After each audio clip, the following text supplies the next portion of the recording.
আমার কিছু ভিউয়ার্স আছে, কিছু ফলোয়ার্স আছে। তারা কি করে জানেন? একটা দুটো চারটা পাঁচটা ফুলের জন্য মানুষের লাইফে ঘন্টাকে ঘন্টা বসে থাকে, 20টা 50টা 100টা অবধি লাইভ শেয়ার করে। কিন্তু পায় কটা ফুল? 10টা 20টা, বেশি জোর হলো 50টাই পেলো, চলো মানলাম। আপনি 100টা লাইভ শেয়ার করার পর আপনাকে 50টা ফুল দিল। তো উনি পেলো কটা? উনি পেলো 100টা।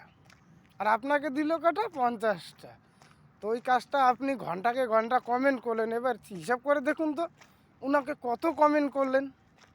ওই জিনিসটা আপনি ছোট আইডিতে যারা ছোট, তাদের ওখানে গিয়ে আপনি যদি ওই কমেন্টগুলো করতেন, ওই কমেন্টগুলো আপনার ওখানে আবার রিপ্লাই উত্তর আসতো, তারপর তারা আসে আপনার পরিবারে কমেন্ট রেখে যেত। আর আপনি যে বড় লাইফে গিয়ে এতক্ষণ ঘন্টাকে ঘন্টা থাকলেন, 400 500 কমেন্ট করলেন, সে ব্যক্তি কিন্তু আর আপনার ওখানে আসবে না। রাধে রাধে। বুঝলে তাল গাছ, না বুঝলে বাতাসা। রাধে রাধে।